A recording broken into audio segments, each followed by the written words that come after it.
Hi dear students, आप देख रहे हैं मेरा यूट्यूब चैनल स्वयं Manoj chemistry.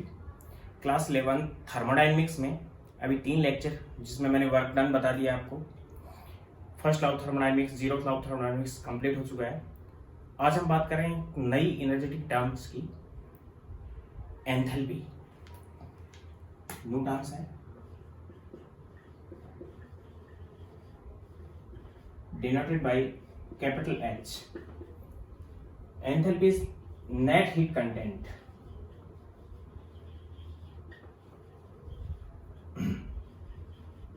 Net heat content है किसी भी सिस्टम का। सिस्टम हीट को एब्जॉर्ब करता है। Absorb first law of thermodynamics में बताया कि एब्जॉर्ब करने के बाद वो इंटरनल एनर्जी में चेंज करता है और वर्क डन करता है। यानी कि according to flow first law of thermodynamics, Q is convert into delta E plus W। ये चीज मैं आपको बता चुका हूँ, या फिर मैं इसको मैथमेटिकली हमने स्टेप से पुट किया था कि डेल्टा E साइन के साथ Q plus W। If work done is zero, कब होगा? जब dV is zero, means eight constant volume. Volume अगर कांस्टेंट है तो उस कंडीशन में वर्क डन कितना हो जाएगा? जीरो हो जाएगा। Means W is equal to zero at constant volume. Then we can say that all heat, जितनी हीट वो एब्जॉर्ब कर रहा है सिस्टम, वर्क तो उसने किया नहीं, वो कंप्लीटली इंटरनल एनर्जी में चेंज हो जाएगा। यानी कि delta E is equal to Q V. Constant volume को मैं नीचे V से पुट कर रहा हूं कि कांस्टेंट वॉल्यूम पे हीट एब्जॉर्ब जो होगी, विच इज कॉल्ड इंटरनल एनर्जी।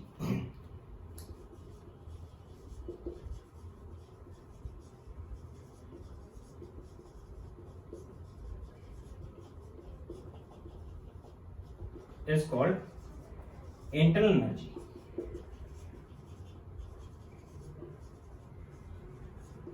और इंटरनल एनर्जी का मतलब एब्सोल्यूट तो हम कैलकुलेट नहीं कर पाते हैं। इंटरनल एनर्जी चेंज की बात कर रहा हूं कि वो इंटरनल एनर्जी चेंज कहलाएगी हमारे पास यहाँ पे। लेकिन अगर हीट जनरली होता क्या है कि जितने भी लैब वगैरह के अंदर या प्रोसेस जो चल रही हो कांस्टेंट प्रेशर पे चलती होती हो, ऊपर बीकर में चल रही प्रेशर, ओपन बीकर के अंदर हम कोई रिएक्शन करवा रहे हैं किसी लैब के अंदर, या फिर लैब के अंदर रूम टेम्परेचर रूम प्रेशर पे कोई रिएक्शन चल रही है या कोई प्रोसेस चल रही है। अर्थ पे चलने वाली प्रोसेस जनरली कांस्टेंट प्रेशर पे चलती हैं। तो उस कंडीशन में कांस्टेंट प्रेशर पे जो हीट एब्जॉर्ब होती है तो उस टाइम वर्क डन भी होगा। यानी कि at constant pressure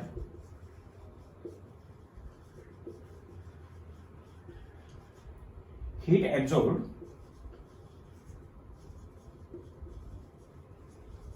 is QP।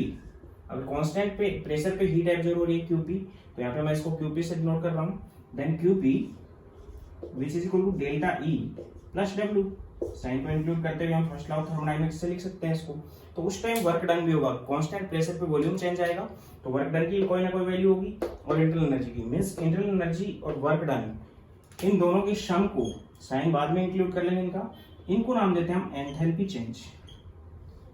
यानी heat absorb at constant pressure is enthalpy change and heat absorb eight constant volume is internal energy change.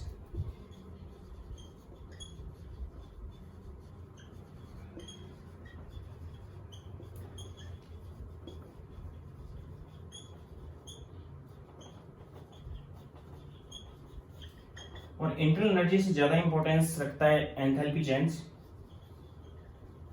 और इसको हम डिनोट कर रहे हैं डेल्टा H से। और इसमें भी हम केवल चेंज की कैलकुलेशन कर सकते हैं। एब्सोल्यूट एंथैल्पी कितनी है उसकी हम कैलकुलेट नहीं कर सकते हैं। थर्मोडायनेमिक्स से हम चेंज को कैलकुलेट करते हैं। इसको मैं दूसरे टाइप से नोट कर रहा हूं कि किसी भी सिस्टम का जो एंथैल्पी चेंज होता है वो उस सिस्टम की इंटरनल एनर्जी चेंज या उस सिस्टम की इंटरनल एनर्जी चेंज और उस सिस्टम के प्रेशर और वॉल्यूम के ऊपर भी डिपेंड करता है। Means enthalpy of system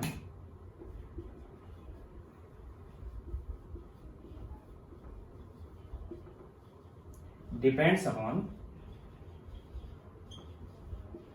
internal energy,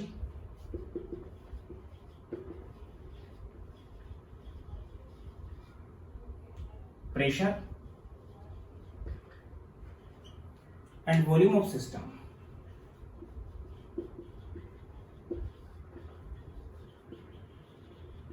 तो एंथैल्पी को हम इस टाइप से नोट कर सकते हैं कि enthalpy is equal to internal energy plus PV, यानी कि एंथैल्पी इंटरनल एनर्जी से रिलेटेड होती है, प्रेशर से रिलेटेड होती है और वॉल्यूम से रिलेटेड होती है। लेकिन एब्सोल्यूट इंटरनल एनर्जी और एब्सोल्यूट एंथैल्पी को हम कैलकुलेट नहीं कर पाते हैं, प्रेशर और वॉल्यूम तो हम कैलकुलेट कर सकते हैं। इसलिए हम एक चेंज ले रहे हैं। एक सिस्टम है, सपोज करो ये, इसकी इंटरनल एनर्जी E1 है इनिशियली, जो हमें नहीं पता है कितनी है। इस पे प्रेशर P लगा हुआ है, कांस्टेंट प्रेशर है। इसका वॉल्यूम V1 है और उस टाइम इसकी एंथैल्पी H1 है। और एक आइसोबारिक प्रोसेस में, क्योंकि आइसोबारिक प्रोसेस का मतलब कांस्टेंट प्रेशर पे जो हीट एब्जॉर्ब होगी उस पर डिपेंड करेगा। आइसोबारिक प्रोसेस से कन्वर्ट इनटू हीट एब्जॉर्ब करने के बाद ये अपने प्रेशर को तो P रखता है क्योंकि कांस्टेंट प्रेशर पे है। इसका वॉल्यूम चेंज होकर V2 हो जाता है, इसकी इंटरनल एनर्जी चेंज होकर E2 हो जाती है और इसका एंथैल्पी चेंज होके H2 हो जाती है। तो according to this relation initially हम लिख सकते हैं कि H1 which is equal to E1 plus P into V1, और यहां पे लिख सकते हैं हम H2 which is equal to E2 plus P into V2। इस रिलेशन से हम इस चीज को लिख सकते हैं। अगर हमें चेंज निकालना है तो हमें यहां से यहां तक इंटीग्रेट करना पड़ेगा इसको। तो by integration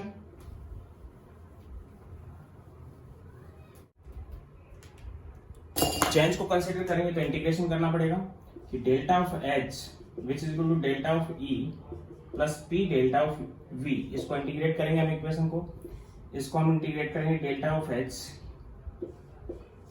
H1 to H2, इसको इंटीग्रेट करेंगे delta of E E1 to E2, और इसको इंटीग्रेट करेंगे, प्रेशर कांस्टेंट है, बाहर आ गया, कांस्टेंट का जो इंटीग्रेशन होता है वही होता है, कांस्टेंट ही होता है। देन V1 अपॉन V2 तक डेल्टा V इंटीग्रेट कर दिया इनिशियल और फाइनल स्टेट में। तो इसका इंटीग्रेशन हो जाएगा H2 minus H1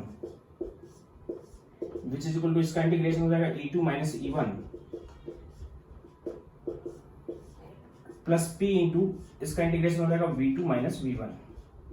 then it is delta H which is equal to delta E plus P delta V। ये एक इक्वेशन आ गई जिससे हम एंथैल्पी की चेंज की कैलकुलेशन कर सकते हैं। यानी केवल इससे क्या करेंगे, हम एंथैल्पी चेंज कैलकुलेट करेंगे।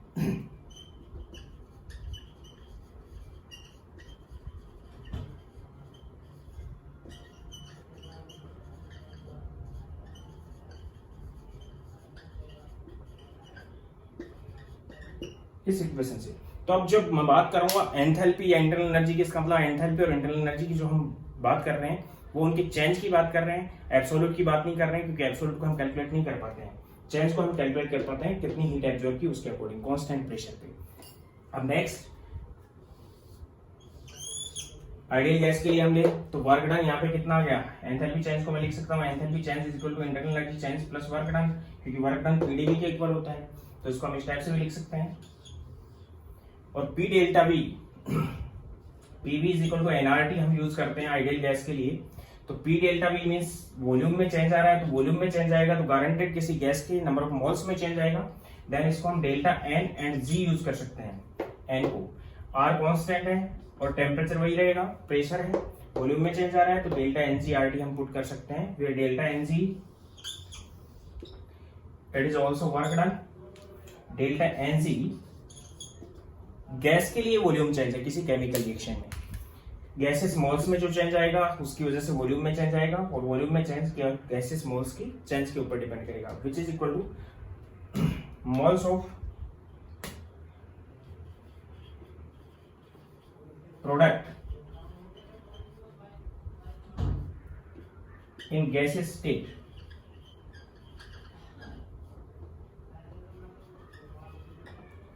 Minus moles of reactant in gases state. इन केवल गैसेस स्टेट के मोल्स ऑफ प्रोडक्ट और मोल्स ऑफ रिएक्टेंट का जो डिफरेंस होता है which is called delta NG.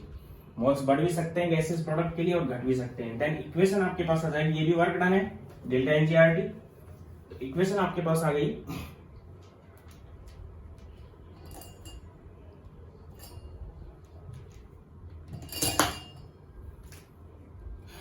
Delta H which is equal to delta E plus W, इस equation को डब्ल्यू की जगह हम delta N G R T put कर सकते हैं, and delta H which is equal to delta E plus delta N G R T.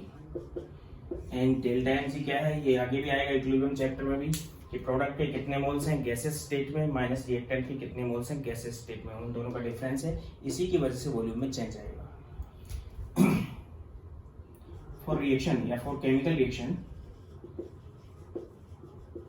In which, जिसके अंदर delta N G is zero, अगर डेल्टा एन जी जीरो है तो delta N G zero कब हो सकता है, for example H2 plus Cl2 it convert into 2HCl, ये भी गैसेस है, ये भी गैसेस है, ये भी गैसेस है। इस टाइप की रिएक्शन जिसमें प्रोडक्ट के गैसेस मोल्स 2 हैं जो दिख रहे हैं सामने, रिएक्टेंट के भी गैसेस मोल्स 2 हैं, तो इस टाइप की रिएक्शन के लिए डेल्टा एन जी कितना होगा, जीरो होगा। अगर डेल्टा एन जी की वैल्यू जीरो होगी तो वर्क डन जीरो हो जाएगा इस रिएक्शन में, और वर्क डन जीरो है तो उस कंडीशन में then delta H is equal to delta E. उस टाइम इस टाइप की रिएक्शंस के लिए एंथैल्पी चेंज और इंटरनल एनर्जी चेंज इक्वल होंगे। Enthalpy change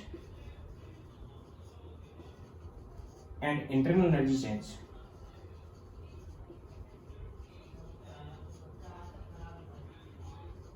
are equal. इस टाइप की रिएक्शंस के लिए ये दोनों इक्वल होंगे।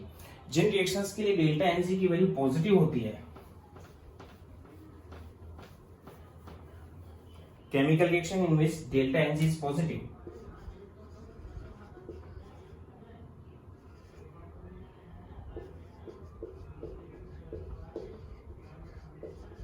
डेल्टा एनजी की वैल्यू पॉजिटिव है। पॉजिटिव कब आएगी, जब प्रोडक्ट के नंबर ऑफ मोल्स ज्यादा हो रिएक्टेंट से।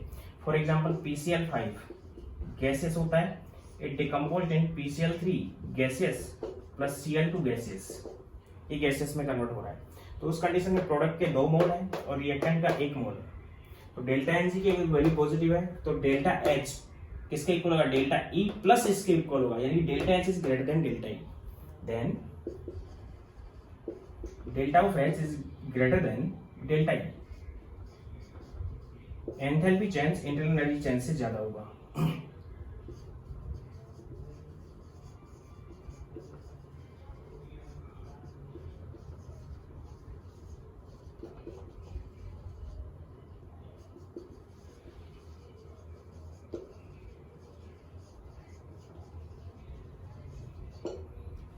और जिन रिएक्शंस के लिए डेल्टा एनजी की वैल्यू नेगेटिव होती है,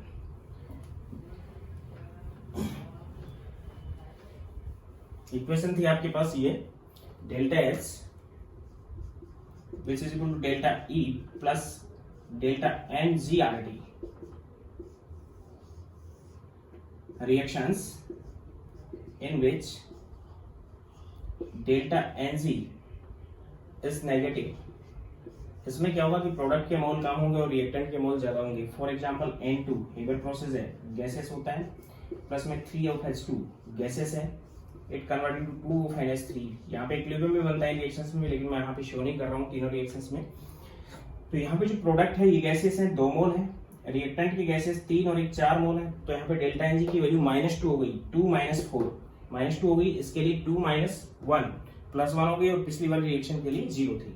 तो इस टाइप की रिएक्शंस के लिए डेल्टा एनजी की वैल्यू कैसी रहेगी, नेगेटिव। अगर ये वैल्यू नेगेटिव होगी तो ये नेगेटिव होगी, तो उस कंडीशन में डेल्टा एच की जो वैल्यू आएगी वो डेल्टा ई माइनस दिस आएगी। तो डेल्टा ई माइनस दिस आएगी, इसका मतलब delta H is less than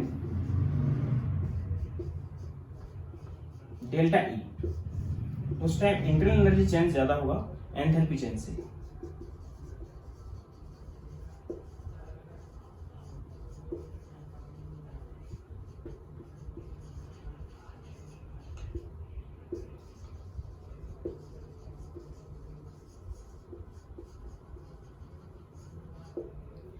उस कंडीशन में इंटरनल एनर्जी चेंज ज्यादा होगा एंथैल्पी चेंज से।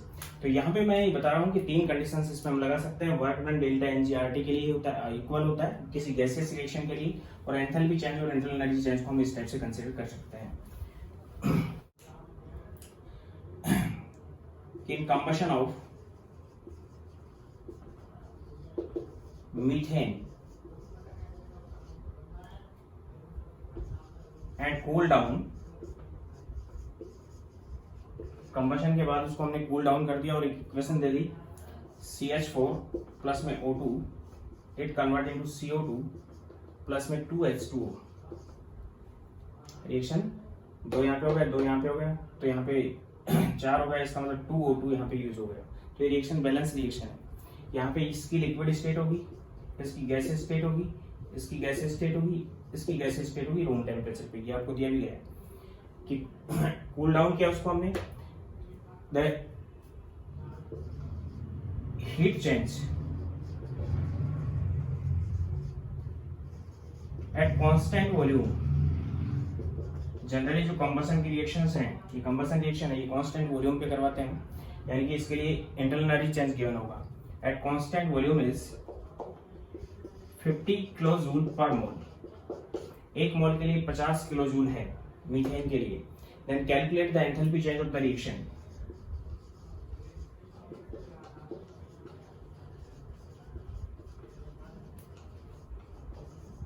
रिएक्शन का आपको एंथैल्पी चेंज बताना है, तो इसके लिए हम लिख सकते हैं कि delta H is equal to delta E plus delta NG RT, और रूम टेम्परेचर गिवन है एट 27 डिग्री सेंटीग्रेड। सपोज करो आपको गिवन है टेम्परेचर भी, तो उस कंडीशन में डेल्टा H आपको कैलकुलेट करना है। डेल्टा E आपको दिया 50 kilo joule, means 50,000 joule. 50 kilo joule को हमने पुट कर दिया, किलो को 1000 में कन्वर्ट कर दिया, तो 50,000 जूल हो गया। डेल्टा NG इस रिएक्शन के लिए निकालेंगे, तो यहाँ पे delta NG which is equal to, ये तो लिक्विड था, गैस का प्रोडक्ट का 1 मोल है और रिएक्टेंट के 3 मोल है, means 1 minus 3 which is -2, then which is -2 R into T, और T की वैल्यू कितनी है 27 डिग्री सेंटीग्रेड 300 केल्विन। R की वैल्यू भी हम जूल में ही पुट कर देंगे। Then delta H which is equal to 50,000 plus -2 into R की वैल्यू 25/3 होती है जूल के अंदर, 8.314 अप्रोक्स, मल्टीप्लाई बाय 300, ये कैंसिल हो गया 100 टाइम्स, 25 गुनी 50, 50 को इससे करेंगे तो 5000 आ जाएगा। Then delta H which is equal to 50,000 minus 5000 which is equal to 45,000, means 4.5 kilo joule, ये 45 किलो जूल सॉरी, ये आ गया। तो किसकी वैल्यू ज्यादा हुई यहाँ पे, इंटरनल एनर्जी चेंज की वैल्यू ज्यादा थी और एंथैल्पी चेंज की वैल्यू कम होगी। तो जिन रिएक्शंस के लिए डेल्टा एनजी की वैल्यू नेगेटिव होती है उनके लिए इंटरनल एनर्जी चेंज ज्यादा होता है और एंथैल्पी चेंज क्या होता है उस रिएक्शन के लिए कम होता है। इस टाइप से हम कंसीडर करेंगे। ये था एंथैल्पी। अब हम बात करते हैं हीट कैपेसिटी की।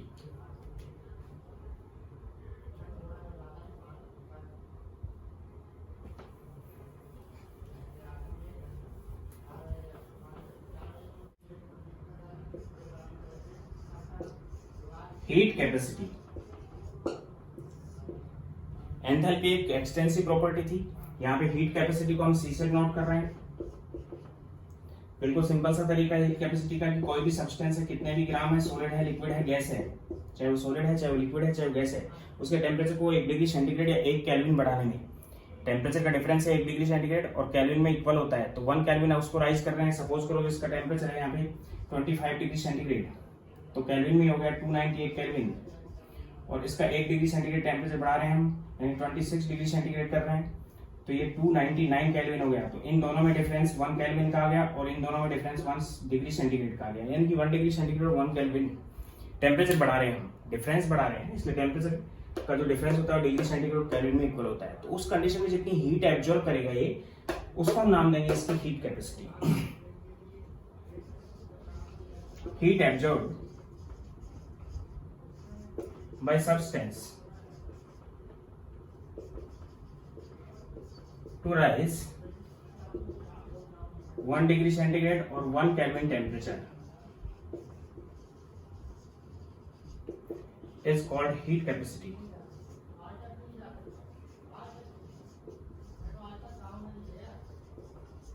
Is called heat capacity, denoted by C, and it is extensive property.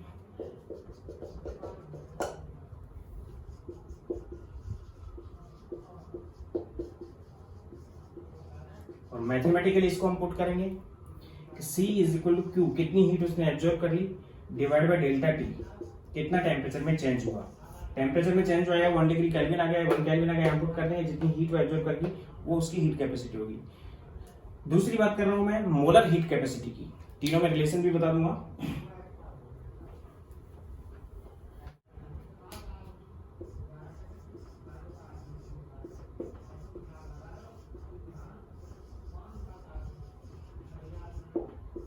Molar heat capacity denoted by Cm, यानी n से डिनोट करेंगे। गैस के लिए हम दो टाइप से कंसिडर कर सकते हैं इसको, हम कांस्टेंट प्रेशर पे भी और कांस्टेंट वॉल्यूम पे भी। तो दो अलग अलग चीजें होंगी। इसमें क्या होगा कि सब्सटेंस आपके पास है 1 मोल होगा, सॉलिड हो सकता है, लिक्विड हो सकता है, गैस हो सकता है। सब्सटेंस पे कंडीशन लगा दी कि 1 मोल है, उसका टेम्परेचर 1 डिग्री सेंटीग्रेड राइज करना है, तो जितनी हीट वो एब्जॉर्ब करेगा which is called molar heat capacity, means heat absorb to rise 1 Kelvin or 1 degree centigrade temperature of 1 mole of substance is called molar heat capacity. 1 mole substance rise कर रहा है तो उस कंडीशन में उसको molar heat capacity नाम देंगे, means Cm which is equal to Q upon delta T. अब डेल्टा टी की जगह अगर 1 है तो जितनी हीट एब्जॉर्ब की है उसने वो ये हो गया, और नंबर ऑफ मोल्स अगर चेंजेबल है तो नंबर ऑफ मोल्स के अकॉर्डिंग भी इसको हम लिख सकते हैं। And Cm which is equal to Q upon n into delta T, n into delta T, where n is number of moles, number of moles। अगर नंबर ऑफ मोल्स 1 है और डेल्टा टी भी 1 है तो Q Cm के equal होगा। Number of moles 2 है और डेल्टा टी 1 है तो ये तो 1 हो गया, ये 2 हो गया, तो Q दुगनी होगी, हीट की कैपेसिटी, हीट क्या होगी, ज्यादा दुगनी एब्जॉर्ब होगी। उस कंडीशन में Cm हीट डिवाइड बाय 2 आ जाएगा, मींस मोलर हीट कैपेसिटी आ जाएगी। For solid and liquid constant pressure और कांस्टेंट वॉल्यूम पे heat capacity, molar heat capacity equal होती है। For solid and liquid the molar heat capacity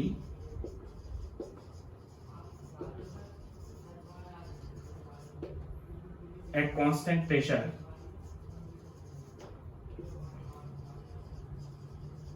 and constant volume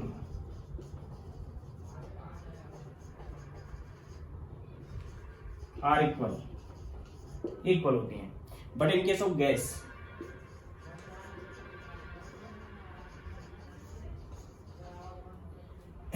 these are different।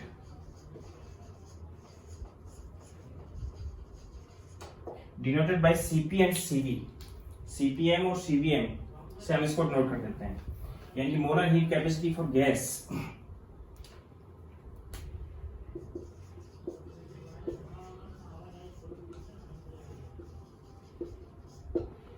Molar heat capacity for gas, gas के लिए एक तो Cpm हम put करेंगे और एक Cvm हम पुट करेंगे। m मैं हटा भी सकता हूँ, Cv और Cv से डिनोट कर सकता हूँ उसको। ये तो क्या है, molar heat capacity at constant pressure, molar heat capacity at constant pressure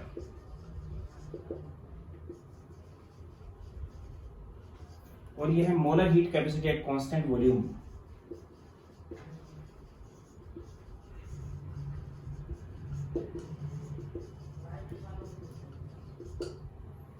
ये कांस्टेंट वॉल्यूम पे। देन Cp, m को हटा दिया मैंने, मोलर हीट कैपेसिटी ध्यान रखना, which is equal to delta of H divided by delta of T। Pressure है आपके पास, कांस्टेंट प्रेशर पे एंड जो हीट एब्जॉर्ब की जाती है which is called enthalpy change, यानी इसको मैं लिखता QP अपॉन डेल्टा T। इसी लेक्चर में मैंने आपको बता दिया है कि कांस्टेंट प्रेशर पे जो हीट एब्जॉर्ब की जाएगी विच इज एंथैल्पी चेंज। तो उस कंडीशन में नंबर ऑफ मोल्स के लिए लें तो 1 मोल के लिए TD हो गया फॉर 1 मोल। एक से अगर ज्यादा मोल होते तो उस कंडीशन में हम इसको पुट करते हैं Cp is equal to delta H upon n delta T। एक से ज्यादा अगर मोल होते तो 1 मोल के लिए ये हो गया कि हमने n की जगह 1 पुट कर दिया। और कांस्टेंट वॉल्यूम पे है वो इंटरनल एनर्जी चेंज पे डिपेंड करता है, ये भी मैं आपको बता चुका हूँ इसी लेक्चर में। Then Cv is equal to QV upon delta T।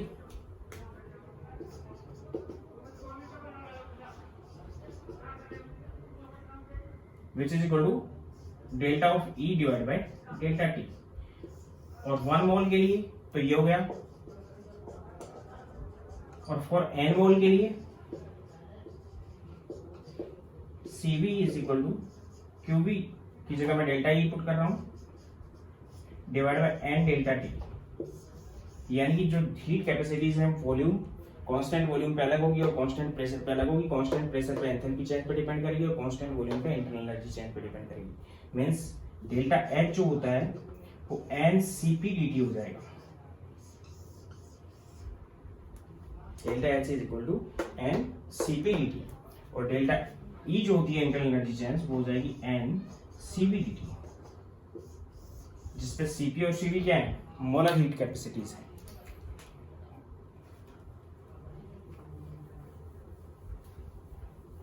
तीसरे नंबर पर ले रहा हूं मैं specific heat.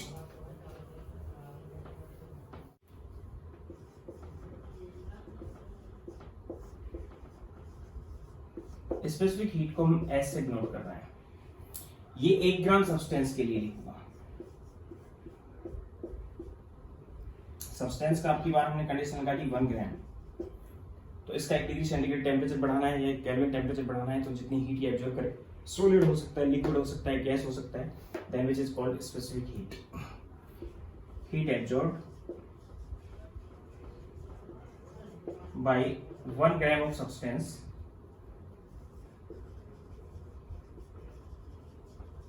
to rise 1 Kelvin or 1 degree centigrade temperature is called specific heat.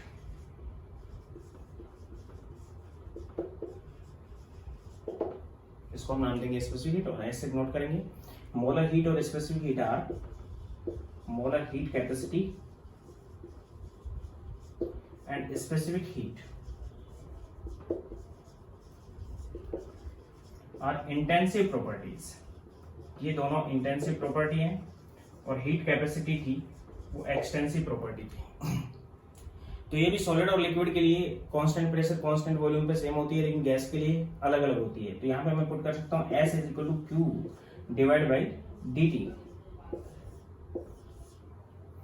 या फिर ये तो होगी 1 ग्राम के लिए और 1 ग्राम, और m ग्राम के लिए m ग्राम के लिए हो जाएगी S is equal to Q upon m dt। Delta T को मैं dt पुट कर सकता हूँ। यानी किसी भी सब्सटेंस की जो हीट एब्जॉर्ब की जाती है Q which is equal to S, ये mh dt। dt उसके टेम्परेचर में चेंज कितना हुआ वो है, S उसकी स्पेसिफिक हीट है और m उसका मास है ग्राम के अंदर। m ग्राम सब्सटेंस हमने पुट किया है। तो यहाँ पे भी ये 2 कंडीशंस हो सकती है इसकी, एक तो हो सकती है SP और एक होती है SV। SP जो होगी वो QP means delta of H divide by dt इसके इक्वल होगी, और SV जो होगी वो delta of E divide by dt होगी for 1 gram of substance, 1 gram substance के लिए होगी। तो स्पेसिफिक हीट 1 ग्राम के लिए होगी और मोलर हीट 1 मोल के लिए होगी। तो दोनों में एक रिलेशन आ गया।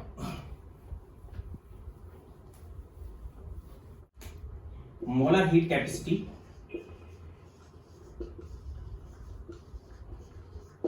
is equal to specific heat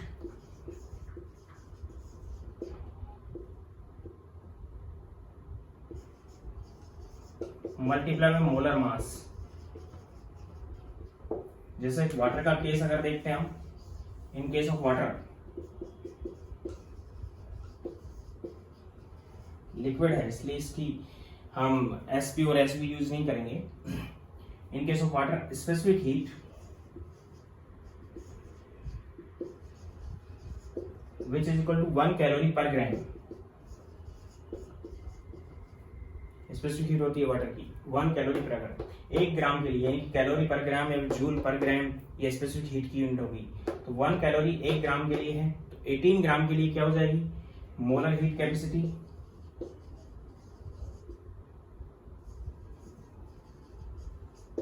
which is equal to 1 into molar mass 18 होता है, देन 18 कैलोरी पर मोल, यानी कैलोरी पर मोल या फिर जूल पर मोल। तो स्पेसिफिक हीट की यूनिट हो जाएगी, मोलर हीट कैपेसिटी की यूनिट क्या हो जाएगी कैलोरी पर मोल या फिर जूल पर मोल, और स्पेसिफिक हीट की यूनिट क्या हो जाएगी कैलोरी पर ग्राम या फिर जूल पर ग्राम। और जूल और कैलोरी में रिलेशन होता है कि 1 calorie which is equal to 4.18 joule, ये रिलेशन होता है। अब हम बात करते हैं relation between CP and CB.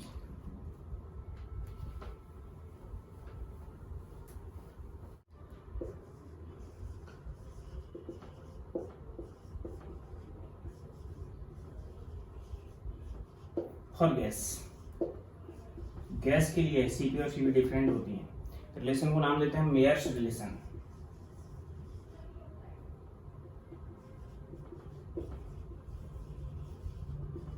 Important relation है थर्मोडायनेमिक्स का। हम जानते हैं कि डेल्टा एच किसके इक्वल होता है, delta H which is equal to delta E plus P delta V, इसके इक्वल होता है। And P delta V which is equal to N R delta T हम पुट कर सकते हैं। डेल्टा टी क्यों पुट कर दिया, क्योंकि या तो नंबर ऑफ मोल्स में चेंज होगा या फिर टेम्परेचर में चेंज होने की वजह से भी वॉल्यूम चेंज हो जाएगा। तो मोल्स में चेंज हो सकता है तो डेल्टा एन जी, और टेम्परेचर में अगर चेंज होता है तो उस टाइम डेल्टा टी हम पुट कर सकते हैं। तो यहाँ पे आ जाएगा delta H which is equal to delta E plus N R delta T, equation divided by delta T.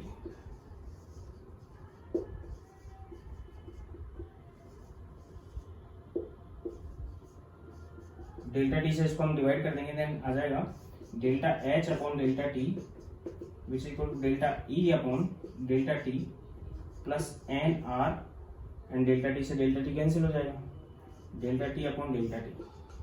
तो ये तो आपस में कैंसिल हो गई। और for 1 mole of substance,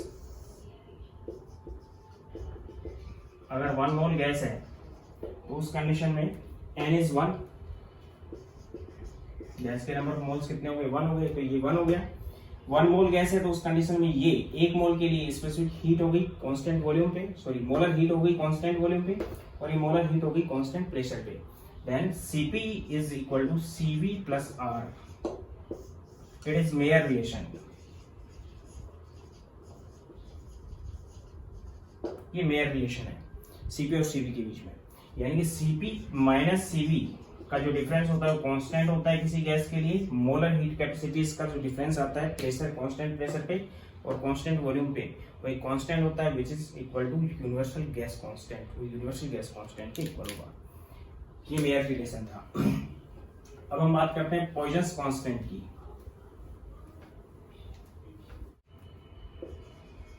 ratio of Cp and Cv which is Poisson's constant,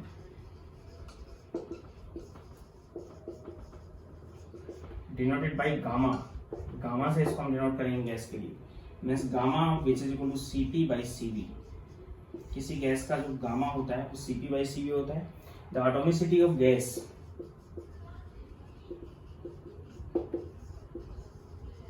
depends upon gamma.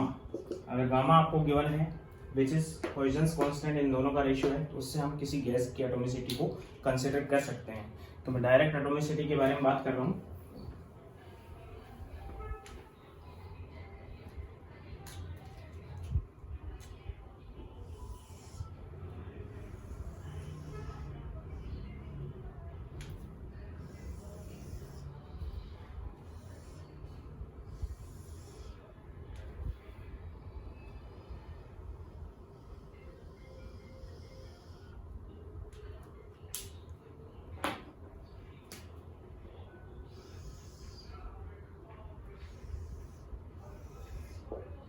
यहाँ पे मैं ले रहा हूँ Cp, यहाँ पे मैं यूज कर रहा हूँ Cv, यहाँ पे यूज कर रहा हूँ गामा, यहाँ पे एटॉमिसिटी,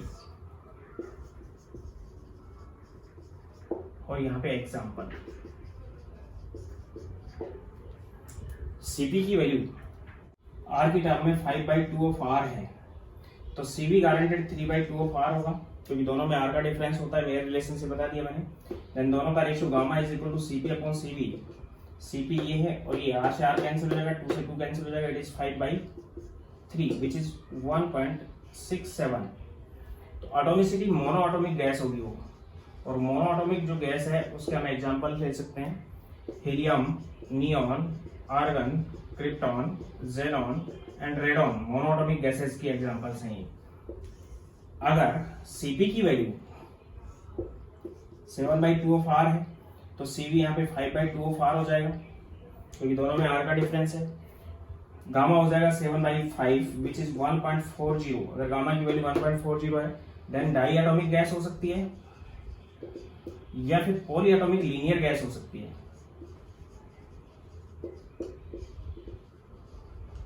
पॉलीएटॉमिक लीनियर गैस हो सकती है। फॉर एग्जांपल डाइएटॉमिक में तो oxygen, nitrogen, carbon monoxide, fluorine, chlorine and so on, ये गैसेस ले सकते हैं हम। और पॉलीएटॉमिक लीनियर में हम ले सकते हैं, पॉलीएटॉमिक होनी चाहिए और लीनियर गैस होनी चाहिए। For example CO2 linear gas है और पॉलीएटॉमिक है, 2 से ज्यादा एटॉमिसिटी है इसकी। या फिर CH triple bond CH ethyne, carbon dioxide ले सकते हैं, इथाइन ले सकते हैं, या फिर कार्बन डाइसल्फाइड गैस ले सकते हैं CH2। तो अगर ऐसा है तो डाई एटॉमिक वो होगा या फिर पॉलीएटॉमिक लीनियर गैस होगी। अगर आपके पास ये 4R है तो ये 3R होगा। तो उस कंडीशन में Cp अगर 4R है तो Cv की वैल्यू 3R होगी, दोनों में R का डिफरेंस होगा। Then gamma is 4/3 which is 1.33। तो अगर गामा की वैल्यू कम होती जा रही है तो एटॉमिसिटी बढ़ती जाएगी। Then it is polyatomic non linear gas, polyatomic होगी लेकिन वो नॉन लीनियर गैस होगी। उस कंडीशन में हम बता सकते हैं मीथेन पॉलीएटॉमिक है, नॉन लीनियर है। Ozone O3, CH2 double bond CH2 polyatomic है, नॉन लीनियर गैस है। SO2, SO3, इस टाइप की जो गैसेज होंगी पॉलीएटॉमिक और नॉन लीनियर जो गैसेज होंगी उनके लिए गामा की वैल्यू 1.33 होगी। मींस एटॉमिसिटी अगर बढ़ती जाती है तो उस टाइम गामा की वैल्यू कम होती चली जाती है। तो गामा के रिलेशन से ही इस टाइप से हम गामा को कंसीडर करते हैं। गामा डिपेंड करता है या फिर इनकी जो Cp और Cv की वैल्यू गैस के लिए वो डिपेंड करती है डिग्री ऑफ फ्रीडम पे, डिग्री ऑफ फ्रीडम पे डिपेंड करती है। तो आपको ये चार्ट याद रखना भी।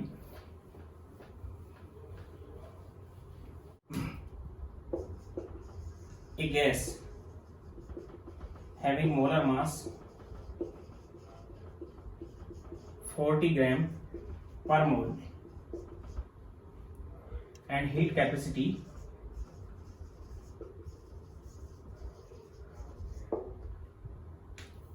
0.33 जूल पर ग्राम पर केल्विन। एक केल्विन के लिए लेते हैं तो पर केल्विन भी इसकी यूनिट हो सकती है। पर ग्राम के लिए लेते हैं then it is specific heat. Then calculate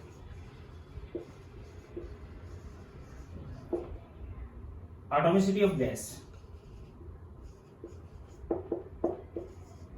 gas की एटॉमिसिटी आपको कैलकुलेट करनी है। तो किस टाइप से करोगे ध्यान दो।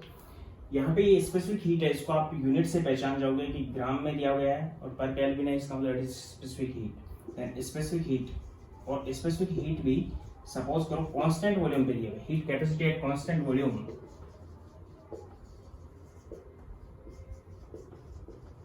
is this, then specific heat means SV which is equal to 0.33 joule per gram per Kelvin।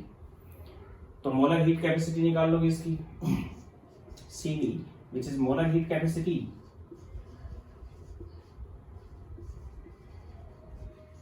at constant volume, constant volume पे इसकी मोलर हीट कैपेसिटी आपने निकाल ली। क्या होती है specific heat into molar mass, SV into molar mass. SV आपको दिया है 0.33 जूल पर ग्राम पर केल्विन और मोलर मास आपको दिया हुआ है 40 ग्राम पर मोल। यानी ग्राम से ग्राम कैंसिल हो जाएगा और इन दोनों का मल्टीप्लिकेशन आ जाएगा which is equal to 13.2 joule per mole per kelvin. यानी कि molar heat capacity at constant volume आ गई। देन Cv आ गया तो Cp निकालोगे, Cp is equal to Cv plus R। Cv है आपके पास 13.2 जूल में है तो R की वैल्यू भी आप जूल में पुट कर दोगे 8.314 विच इज इक्वल टू 21.514। ये Cp आ गया। देन गामा निकाल दोगे, gamma is equal to Cp upon Cv which is equal to 21.514 divided by 13.2 which is approximately equal to 1.67 और गामा की वैल्यू 1.67 आती है। Then gas is monoatomic, gas यहाँ पे हो जाएगी मोनोएटॉमिक। ये थी मोलर हीट कैपेसिटी और हीट कैपेसिटीज के बीच में रिलेशन और उसके ऊपर न्यूमेरिकल। और एटॉमिसिटी के लिए आपको गामा याद रखना है कि गामा की क्या क्या वैल्यूज होंगी।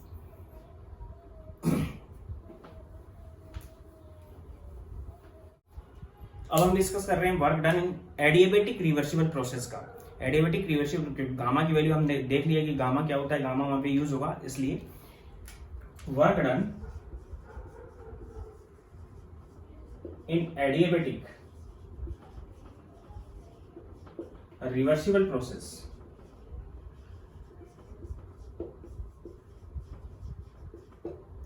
एडियाबेटिक भी है और रिवर्सिबल भी है। इससे पहले मैंने आपको वर्क डन बता दिया है कि work done in reversible process, work done in reversible isothermal process. तो work done in reversible process W is equal to minus P dV था। Work done in reversible isothermal process W is equal to minus 2.303 nRT log of V2 upon V1 था। और यहाँ पे हम बात कर रहे हैं एडियाबेटिक प्रोसेस के लिए रिवर्सिबल वर्क डन की। तो for adiabatic process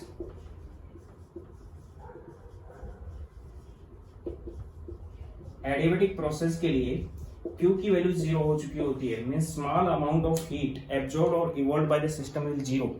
then internal energy change is equal to Q plus W होता है।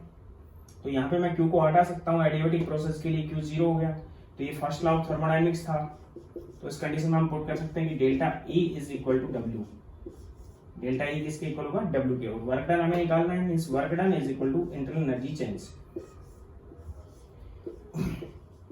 Work done is equal to internal energy change. System के इंटरनल एनर्जी चेंज के इक्वल होगा अगर एडियाबेटिक वर्क हो रहा है। तो उस कंडीशन में हम यहाँ पे पुट कर सकते हैं कि delta E which is equal to NCV dt। ये मैं आपको बता चुका हूँ, डेल्टा E किसके इक्वल होता है, NCV dt के इक्वल होता है। तो यहाँ पे वर्क डन किसके इक्वल आएगा, work done is equal to NCV into dt। ये वर्क डन आ चुका है क्योंकि डेल्टा E की वैल्यू को पुट कर दिया हमने। और हम जानते हैं क्या जानते हैं हम, from Mayer's relation Cp minus Cv which is equal to R molar heat capacity में। अगर इस इक्वेशन को हम Cv से डिवाइड कर दें तो आ जाएगा Cp upon Cv minus 1 which is equal to R upon Cv। Cv से डिवाइड कर दिया इसको मैंने, इक्वेशन डिवाइडेड बाय Cv है।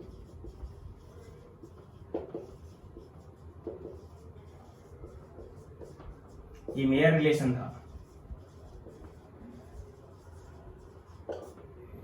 ये आ जाएगा। और Cp upon Cv is gamma, molar heat capacity है which R gamma.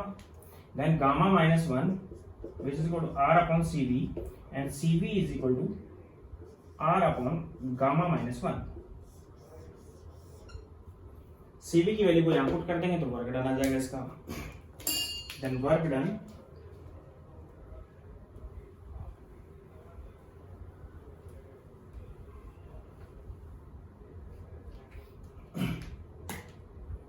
work done in adiabatic reversible process will be n number of moles Cv which is equal to R, means n into R divided by gamma minus 1 dt। ये work done आ जाएगा, इसको मैं इस type से put कर सकता हूँ, work done is equal to N R divide by gamma minus 1 T2 minus T1 dt को मैंने इस टाइप से पुट कर दिया कि टेम्परेचर में कितना चेंज हुआ, उससे हम वर्क डन निकाल सकते हैं। मींस वर्क डन इन एडियाबेटिक रिवर्सिबल प्रोसेस।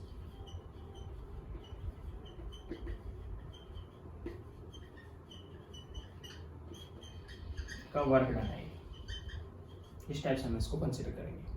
अगर इरिवर्सिबल वर्क डन निकालना है तो वो हम उसी टाइप से कंसीडर करेंगे, W is equal to PdV से। Irreversible work done W is equal to PdV से कंसीडर करेंगे।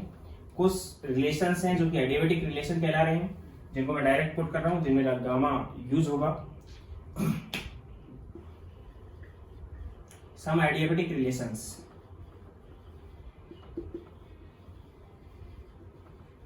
फॉर गैस, गैस के लिए P power gamma is constant, यानी कि इससे हम लिख सकते हैं कि इनिशियल जो प्रेशर था और वॉल्यूम था और उसकी पावर गामा वो रेगुलर फाइनल तक कांस्टेंट रहेगी। Means P1 V1 power gamma which is equal to P2 V2 power gamma. ये प्रेशर और वॉल्यूम के बीच में रिलेशन है। इसी टाइप से टेम्परेचर और प्रेशर के बीच में जो एडिबेटिक रिलेशन है T power gamma P power 1 minus gamma which is equal to constant, यानी इनिशियल टेम्परेचर प्रेशर और फाइनल टेम्परेचर प्रेशर के बीच में जो रिलेशन आएगा which is T1 power gamma P1 power 1 minus gamma which is equal to T2 power gamma P2 power 1 minus gamma. ये एक adiabatic relation हो जाएगा टेम्परेचर और प्रेशर के बीच में। इसी टाइप से वॉल्यूम और टेम्परेचर के बीच में V power gamma minus 1 into T which is equal to constant. तो इससे जो रिलेशन आ जाएगा वो क्या आ जाएगा कि V1 power gamma minus 1 multiply by T1 which is equal to V2 power gamma minus 1 multiply by 2 for gas. Adiabatic process के अंदर ये रिलेशन हम लगा सकते हैं। तो आज के लिए यहीं तक। इसके बाद का जो है वो आएगी कि एंथैल्पी चेंज किसी रिएक्शंस में क्या क्या होती हैं, कितने टाइप की रिएक्शंस हम यूज कर सकते हैं जिनमें एंथैल्पी का चेंज हम देख पाएंगे। तो नेक्स्ट लेक्चर में अभी तक यहाँ पर थैंक यू।